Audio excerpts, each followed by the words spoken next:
تو پھر اس کی ٹانگیں کھینچی جاتی ہیں. کیوں کر کھینچی جاتی ہیں کہ پاکستان کے اندر اگر سیاست مضبوط ہوگی پھر سیاستدان بالادست ہوگا. ٹھیک ہے, اور یہی وجہ انہوں نے کہا ہے نا کہ احتساب ہوتا رہتا تو آج ہم مختلف جگہ پر ہوتے. لیکن پوائنٹ یہ ہے ڈاکٹر صاحب کہ جو سابق وزیر اعظم عمران خان صاحب ہے, ہم نے دیکھا اپنے دور اقتدار میں وہ بھی احتساب میں پھنسے رہے, اور نواز شریف صاحب بھی ابھی تک احتساب سے نہیں نکل رہے.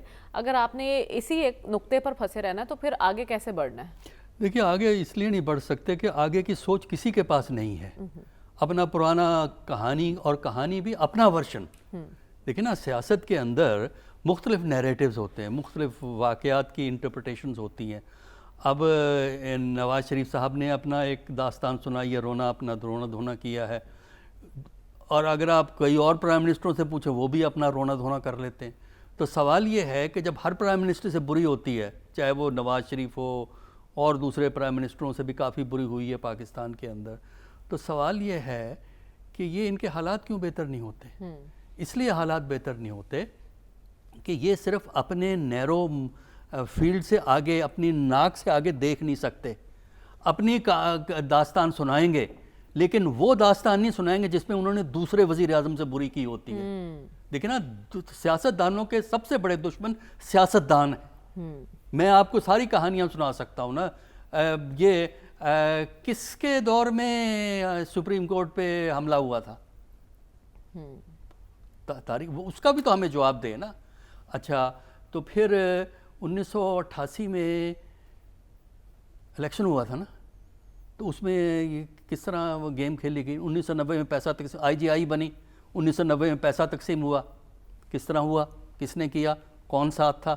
پھر 88 سے 90 میں بڑا سخت دنگا فساد تھا نواز شریف میں اور بے نظیر میں. ان کی ہسٹری تو 93 سے شروع ہو رہی ہے نا, وہ گلے شکوے 93 سے شروع. یہی تو میں کہہ رہا ہوں کہ جب آپ تاریخ کو سلیکٹیولی استعمال کریں گے, تاریخ کو اپنی سہولت کے لیے استعمال کریں گے, یک طرفہ انداز میں استعمال کریں گے, تو مسئلے حل نہیں ہوتے. مسئلوں کا حل یہ ہے کہ سیاستدان اکٹھے ہوں, ایک دوسرے کو تباہ و برباد کرنے کی بجائے یہ دیکھیں کہ ملک میں اگر آئین ہے تو اس کی اسپرٹ کو کس طرح مینٹین کیا جا سکتا ہے.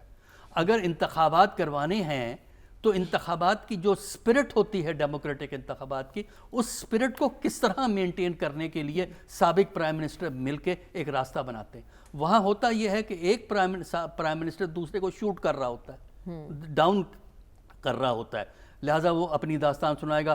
آپ عمران کے پاس جائیں گے, عمران اپنی داستان سنائے گا, اور ذوالفقار علی بھٹو کا اپنا ہے, بے نظیر بھٹو کا اپنا ہے, اور اسی طرح اور پرائم منسٹر کا قصہ آپ کو یہ ملتا ہے. تو میرا نہیں خیال کہ یہ اس قسم کی داستانیں سنا کے آپ خود تو خوش ہو سکتے ہیں, اپنا غصہ نکال سکتے ہیں, لیکن جن لوگوں کو پاکستان کی تاریخ کا تجربہ ہے, جن کے آنکھوں کے سامنے یہ چیزیں ہوئی ہیں, ابھی وہ لوگ زندہ ہیں جن کی آنکھوں کے سامنے ہم نے ضیاء الحق کے دور کے لوگ, جنہوں نے ضیاء الحق کا دور دیکھا ہے, اس کے بعد کی سیاست کو دیکھا, وہ ابھی زندہ ہیں. ان سے ذرا پوچھئے نا کہ کس طرح یہ گیم کھیلتے تھے, کس طرح کس کا ساتھ دیا, کس نے کس وقت کس کا ساتھ دیا. ایک پرائم منسٹر ایک وقت میں کسی کا ساتھ دیتا ہے, دوسرے وقت میں وہی پرائم منسٹر کچھ اور رول پلے کرتا ہے.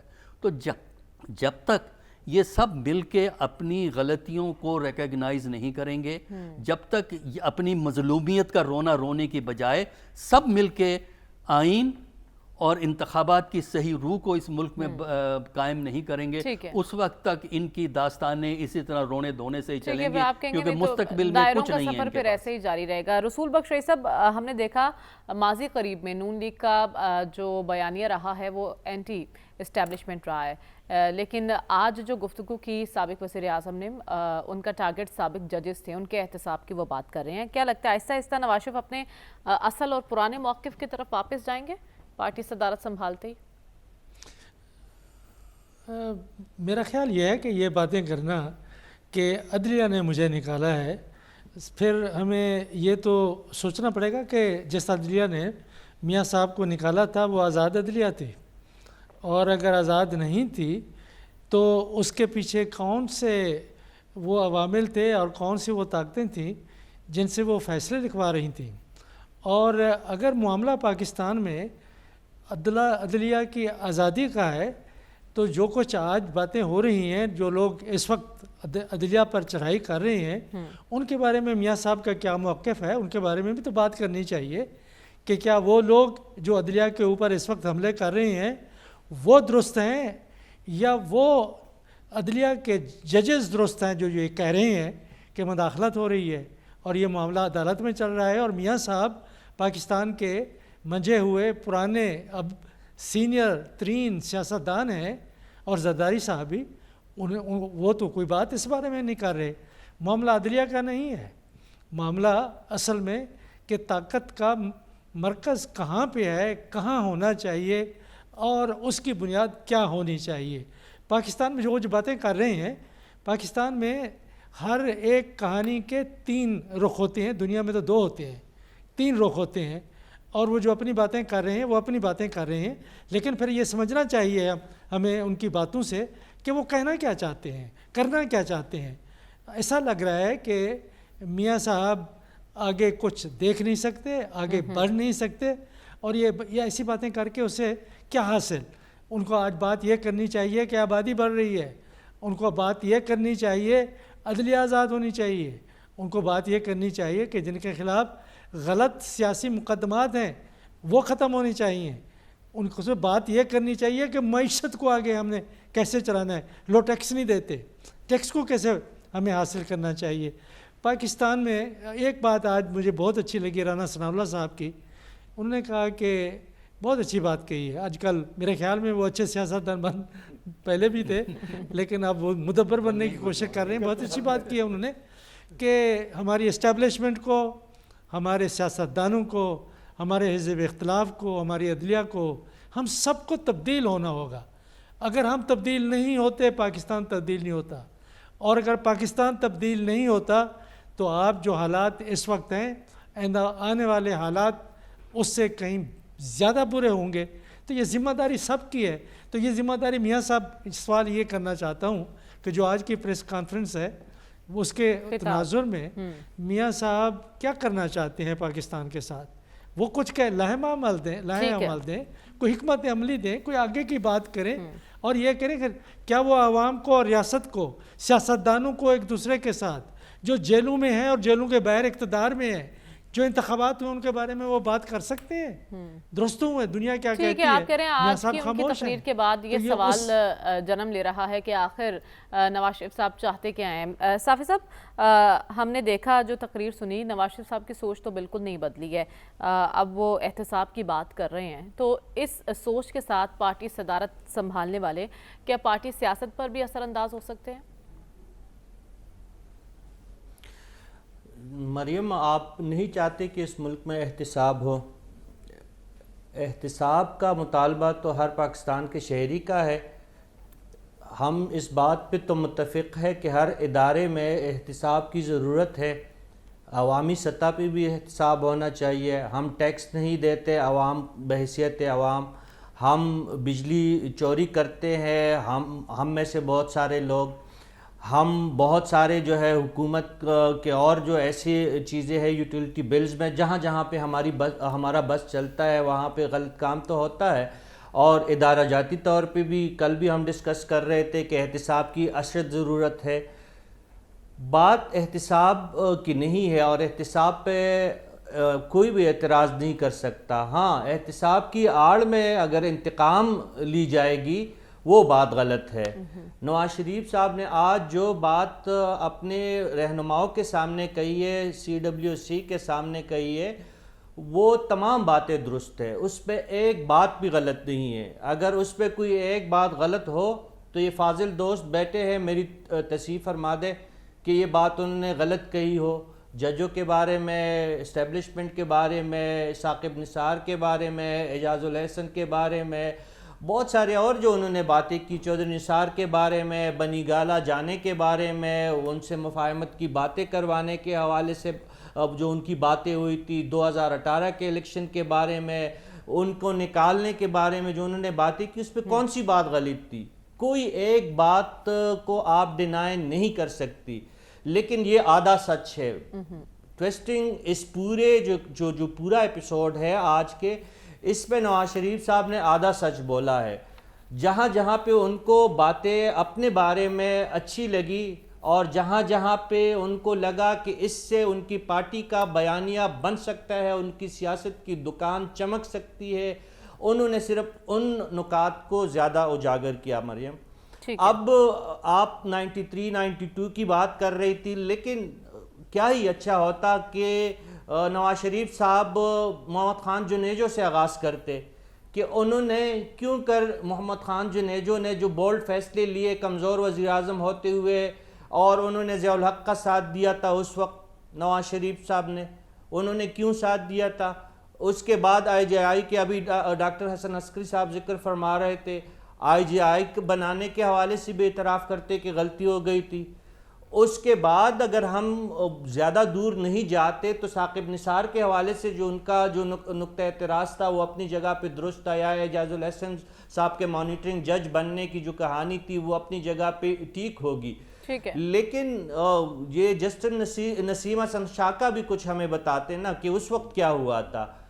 اس کے علاوہ 2018 کے الیکشن کی کہانی بھی ہم نے سنی اور ہمیں یقین بھی ہے کہ اس وقت برا ہوا تھا، لیکن کیا نواز شریف صاحب اپنے دل پہ ہاتھ رکھ کے یہ کہہ سکتے کہ 2024 کا الیکشن جو ہے وہ 100% درست تھا؟ ٹھیک ہے، ان کے خلاف مقدمات ناجائز بنے تھے، تو کیا عمران خان صاحب کے خلاف تمام مقدمات جائز ہیں؟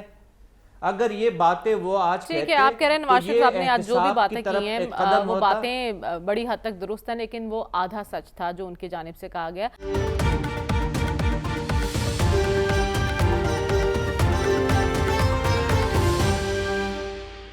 پارٹی صدارت سنبھالنے کے بعد بطور پارٹی صدر اب نواز شریف صاحب کو کن کن چیلنجز کا سامنا ہوگا موجودہ صورتحال میں؟ سلمان صاحب کیا لگتا ہے آپ کو؟ ایک تو نون لیگ کی سیاسی ساکھ کی بحالی ہے، پھر انہی کی حکومت ہے، معاشی چیلنجز بھی بہت زیادہ ہیں، تو سب سے بڑا چیلنج نواز شریف صاحب کے لیے اس وقت کیا ہے؟ دیکھیں، سب سے بڑا چیلنج یہی ہے کہ پاکستان مسلم لیگ نون کی سیاسی ساکھ اور مقبولیت کی بحالی ہے۔ یہ آج سے ہم تو پچھلی صدی میں چلے گئے، یہ 2-2.5 سال پہلے کی بات ہے کہ ان کی پارٹی کی ٹکٹ بکتی تھی۔ کیا وجہ ہے، کہاں سے وہ پٹڑی سے اترے جس کی وجہ سے آج سیاسی ساکھ کی بحالی ایک بڑا ان کے لیے چیلنج ہے؟ وہ فیصلہ یہ ہے کہ جو ہم جس المیہ کی بات کر رہے ہیں کہ پاکستان کی پولیٹیکل لیڈرشپ اپنے اقتدار میں آنے کے لیے سب ممکنہ عوامل جو ہے وہ برے کار لاتی ہے، کہ 2018 میں کیا ہوا، 2024 میں کیا ہوا، یہ ساری قوم کو سب کچھ پتہ ہے۔ یہ جو آدھا سچ نہیں، پورا سچ یہی ہے کہ پاکستانی قوم بڑی باشعور ہے، انہیں آپ کے کویسچن کا بھی پتہ ہے کہ آپ کیوں کر رہی ہیں، اور میرے جواب کا بھی پتہ ہے کہ میں کیا جواب دے رہا ہوں۔ کہ بات یہ کہ مسلم لیگ نون اپنی سیاست کو لوگوں کے ساتھ، میں اسے کبھی نظریاتی قوت نہیں سمجھتا، وہ لوگوں کے مسائل کے حل کے حوالے سے اور اپنی عوامی خدمات کی وجہ سے نواز شریف صاحب کی سیاست چل رہی تھی، اور نواز شریف صاحب 2 تائی اکثریت کے پرائم منسٹر رہے ہیں۔ بڑے بڑے نامور سیاستدان جو مختلف پارٹیز کے ہیں، ان کی پارٹی کے ٹکٹ کے لیے ہم نے لائنوں میں لگے کھڑے دیکھے ہیں۔ تو 2018 میں مجھے یاد پڑتا ہے ہمارے فاضل کولیگ ایاز امیر صاحب کا ایک فکرہ بہت اچھا تھا، انہوں نے کہا تھا کہ جس کیفیت میں خان صاحب کی گورنمنٹ پہنچ گئی ہے کہ یہ ٹکٹ لے کے اپنے ہی امیدواروں کے پیچھے بھاگیں گے، کوئی ٹکٹ نہیں لے گا، کہ وہ وہاں پر پہنچ گئے۔ پھر وہ جو عدم اعتماد، وہ بظاہر تو ایک آئینی عمل ہے، لیکن میں آج بھی سمجھتا ہوں کہ خواہ نون لیگ کچھ بھی کہے، میں آپ کو پوری ذمہ داری سے کہتا ہوں کہ نواز شریف نے ان کو یہ کہا تھا کہ آپ انتخابات میں جائیں، آپ اپنی جو 2-3 ترامیم کریں اور انتخابات میں جائیں، اور انتخابات میں جاتے تو یہ کیفیت نہ ہوتی، 2024 کا الیکشن بھی اس کی ساکھ کے آگے بھی سوالیہ نشان کھڑا نہ ہوتا۔ اب سوال آپ کا یہ کہ نواز شریف صاحب، دیکھیں مسلم لیگ نون میں نون نواز شریف کا ہے، اور نواز شریف کی وجہ سے ہی پارٹی یہاں تک پہنچی تھی، اور آپ دیکھیں کہ شہباز شریف صاحب بطور پرائم منسٹر یا پارٹی صدر کے کوئی ایسا بیان مجھے دکھا دیں جس میں وہ ان ساری خدمات کا جو سہرا ہے وہ نواز شریف صاحب کو دیتے ہیں، اس لیے کہ پارٹی کی سیاسی طاقت وہ ہے۔ بہت بڑا چیلنج ہے، ایک دفعہ نون لیگ کی ریل جو ہے وہ پٹڑی سے اتری ہے، اور دوبارہ پٹڑی پہ چڑھانے کے لیے نواز شریف صاحب کیا کریں گے؟ کیا ان کے پاس کوئی قابل عمل اس وقت حکومت نون لیگ کی ہے، پرائم منسٹر بھی نون لیگ کا ہے، چیف منسٹر بھی نون لیگ کی ہے، تو کیا نواز شریف صاحب عوام کی ریلیف کے لیے خاص طور پہ مینار پاکستان میں وہ جو انہوں نے بجلی کا بل لہرایا تھا، اس بجلی کے بل میں کمی لا پائیں گے؟ گیس کی قیمتوں کا سدباب ہوگا؟ ہاں، ایک خوش قسمتی ہے نواز شریف کی کہہ لیں یا شہباز شریف کی، ان کی حکومتوں کے دور میں یہ عالمی مارکیٹ جو ہے نا پیٹرول کی یہ کریش کر جاتی ہے، یہ بڑا فائدہ ان کو ہوتا ہے. اور اس دفعہ بھی آپ دیکھ لیں یہی صورتحال ہے کہ انہوں نے 15 روپے کتنا بڑھ گیا پیٹرول، لیکن وہ کمی آ رہی ہے. جب تک آپ لوگوں کو ریلیف نہیں دیں گے، ان کی جمہوریت کے ثمرات عام آدمی تک نہیں پہنچیں گے، پارٹیز مضبوط نہیں ہو سکتی. ٹھیک ہے، آپ کہہ رہے ہیں پارٹی کی ساکھ بحال کرنا اور عوام کو ریلیف دینا یہ بڑے چیلنجز ہیں، لیکن ابھی جیسے ذکر ہوا کہ شہباز شریف صاحب نے بھی آج خطاب کیا اور انہوں نے اپنے بھائی کی تعریفوں کے پل باندھ دیے اور ساتھ ہی کہا کہ نواز شریف ہی ملک میں یکجہتی لا سکتے ہیں. تو آپ کی نظر میں سب سے بڑا چیلنج کیا ہے اس موقع پر جب ملک میں ہم تقسیم در تقسیم دیکھ رہے ہیں؟ کیا نواز شریف صاحب آگے بڑھیں گے اور کوئی انیشیٹو لیں گے؟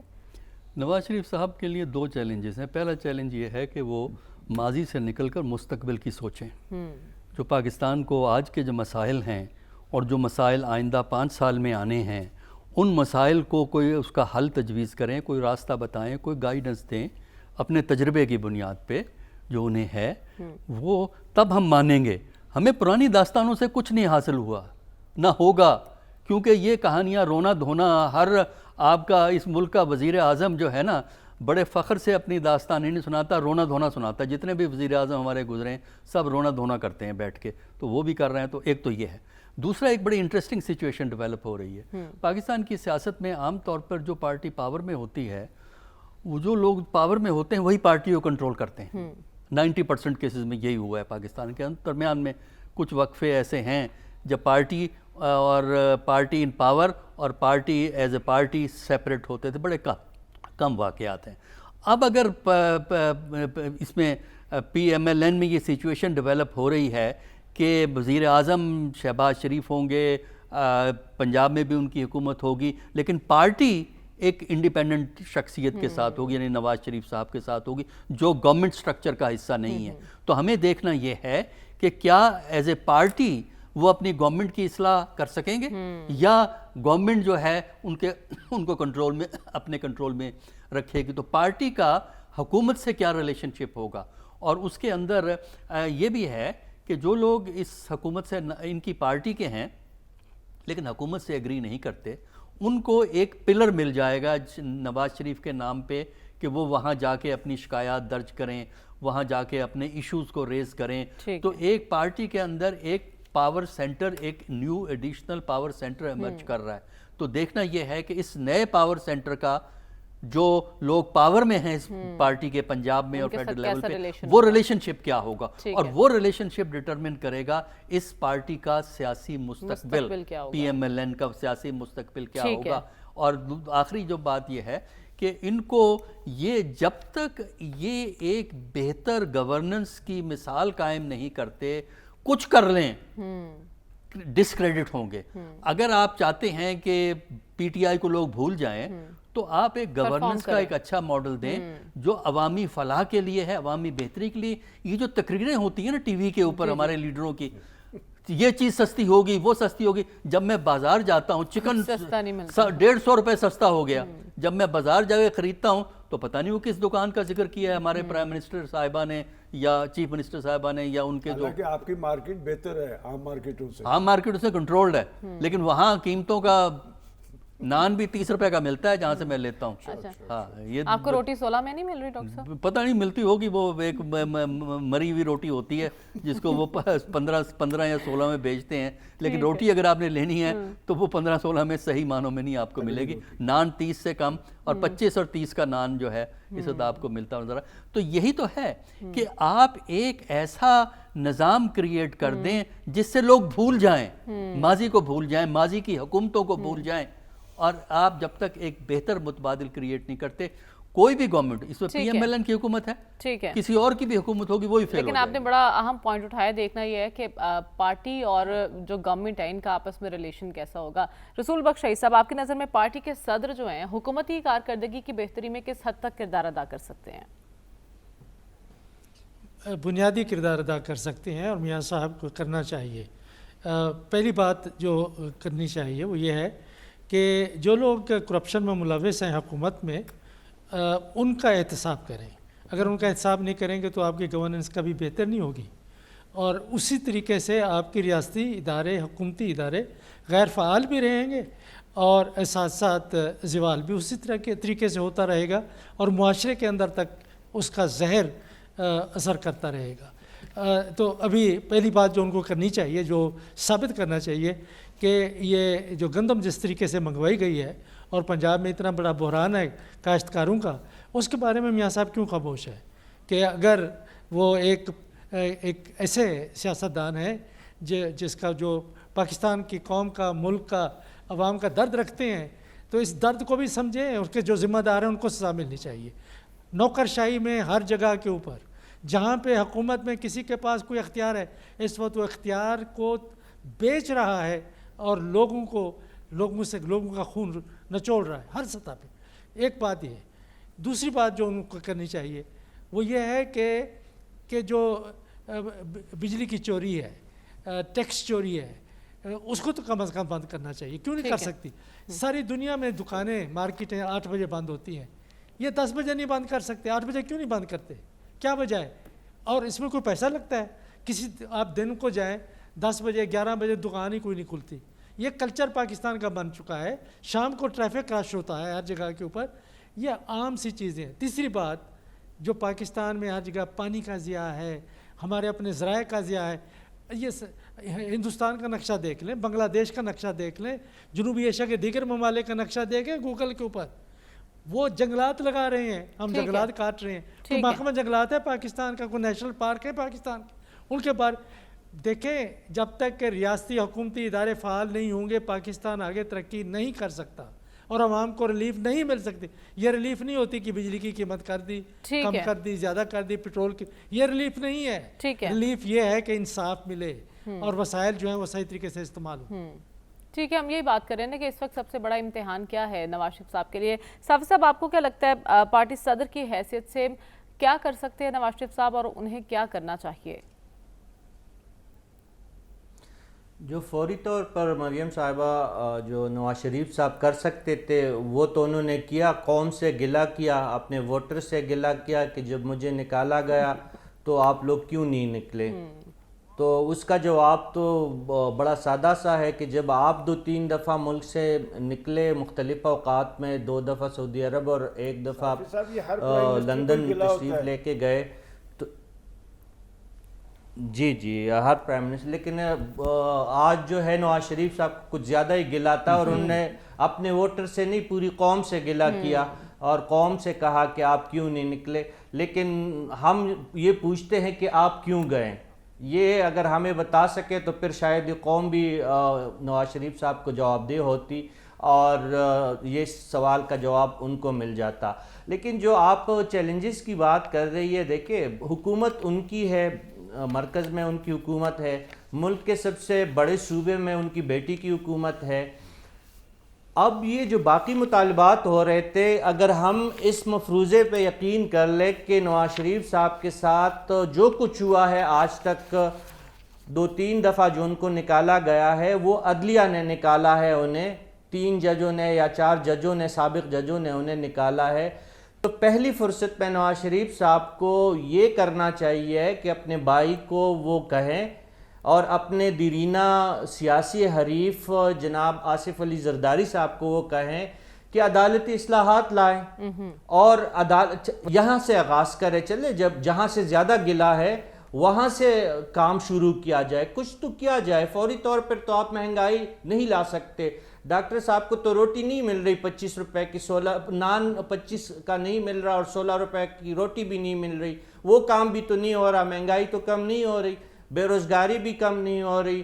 تو جو کام ہو سکتا ہے جس پہ پیسے نہیں لگتے، ایک پیج پہ ہیں، آپ عدالتی اصلاحات لائیں، جواب دہ بنائیں، جو حاضر سروس ججز ہیں ان کو بھی بنائیں۔ گوچے آئین کا آرٹیکل واضح ہے کہ آپ ججز کے کنڈکٹ پہ کچھ نہیں کر سکتے، لیکن آپ آئین میں پوری ترمیم لائیں اگر آپ کے پاس اتنا ہے، اگر فوری طور پر آپ ان کا کوئی ٹاسک ہم سے اپنا پوچھنا چاہتے ہیں۔ لیکن اس کے ساتھ کیا کیا جائے؟ جو نواز شریف صاحب کا سب سے قریبی اور سب سے ووکل ساتھی ہے رانا ثناء اللہ صاحب، فرماتے ہیں کہ جو 6 ججوں کا معاملہ ہے وہ out of the court settle ہوگا، وہ عدالت کے اندر سیٹل ہی نہیں ہوگا۔ ایک جانب آپ عدالت کو جو عدالتی معاملہ ہے وہ out of the court settle کرنے کی کوشش کر رہے ہیں، دوسری جانب آپ عدالتی معاملات کو جو ہے پبلک میں اور اپنی پارٹی فورم پہ اور ابھی آپ نے جنرل کونسل میں بھی یہی بات ڈسکس کرنی ہے، تو کچھ اگر کرنا ہے تو عدالتی اصلاحات لائے، ٹھیک ہے، آپ کہہ رہے ہیں گلے شکوے نہ کریں،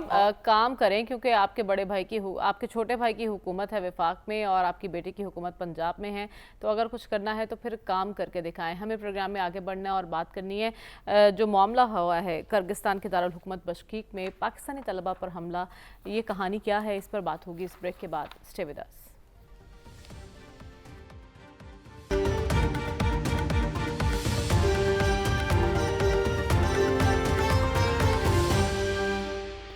ویلکم بیک ناظرین، کرگستان کے دارالحکومت بشکیک میں پاکستانی طلبہ کے ساتھ کیا معاملہ پیش آیا، اسی پر بات کریں گے۔ سلمان غنی صاحب، یہ واقعہ ہے کیا؟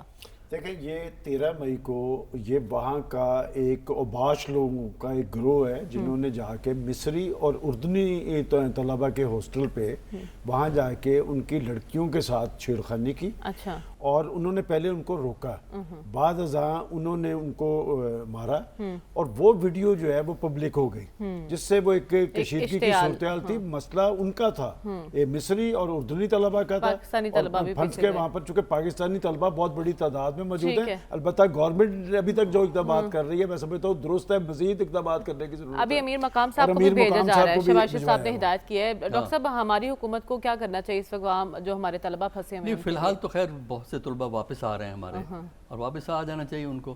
دوسرا یہ ہے کہ ہماری حکومت کو یہ غور کرنا چاہیے کہ اتنی بڑی تعداد میں جو سینٹرل ایشین ممالک میں جاتے کس لیے ہیں ہمارے اسٹوڈنٹ، اتنی پریشانی ہے، ڈاکٹر بننے کا شوق ہے کہ وہاں نہ ان کو زبان آئے۔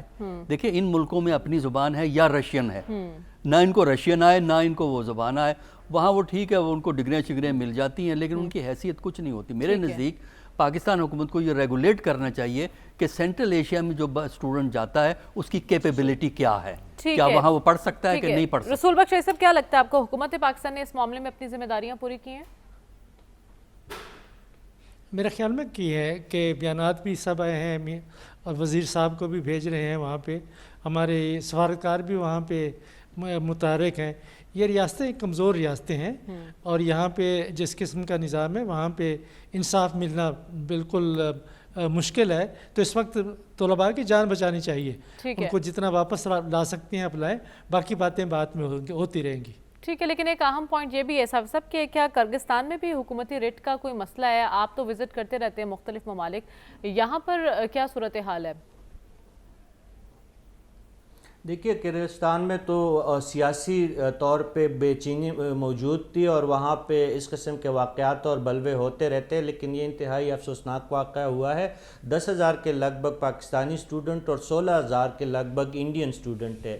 تو ایک تو جو ڈاکٹر صاحب فرما رہے تھے، تو کئی یونیورسٹیز میں اب کرگستان اس لیے زیادہ اسٹوڈنٹ گئے ہیں کہ انہوں نے انگلش لینگویج میں میڈیکل کورسز متعارف کروائے ہیں اور اس کے اخراجات بھی کم ہے، اس وجہ سے یہ اسٹوڈنٹ وہاں پہ گئے۔ اس بحث میں پڑھے بغیر کہ یہ کیوں گئے ہیں، ہمارے شہری ہیں، ہمارے بچے ہیں، حکومت نے اچھے اقدامات اٹھائے ہیں، کوئی ایک فلائٹ جو ہے لاہور پہنچ رہی ہے، امیر مقام جا رہا ہے، اسپیشل فلائٹس بھی ارینج کی جا رہی ہے، اور جن بچوں کے پاس پیسے نہیں ہے ان کے ٹکٹس کے بندوبست کا، لیکن حکومت پاکستان کی مدد کے لیے ہر ممکن کوشش کر رہی ہے، وزیر اعظم صاحب کی جانب سے بار بار ہدایت بھی کی جا رہی ہے۔ اس سلسلے میں دیکھنا یہ ہے کہ اب یہ معاملہ کس طرح جلدی سے حل ہوتا ہے۔ پروگرام سے اجازت دیجیے، آپ سے انشاءاللہ کل ملاقات ہوگی۔ اللہ حافظ۔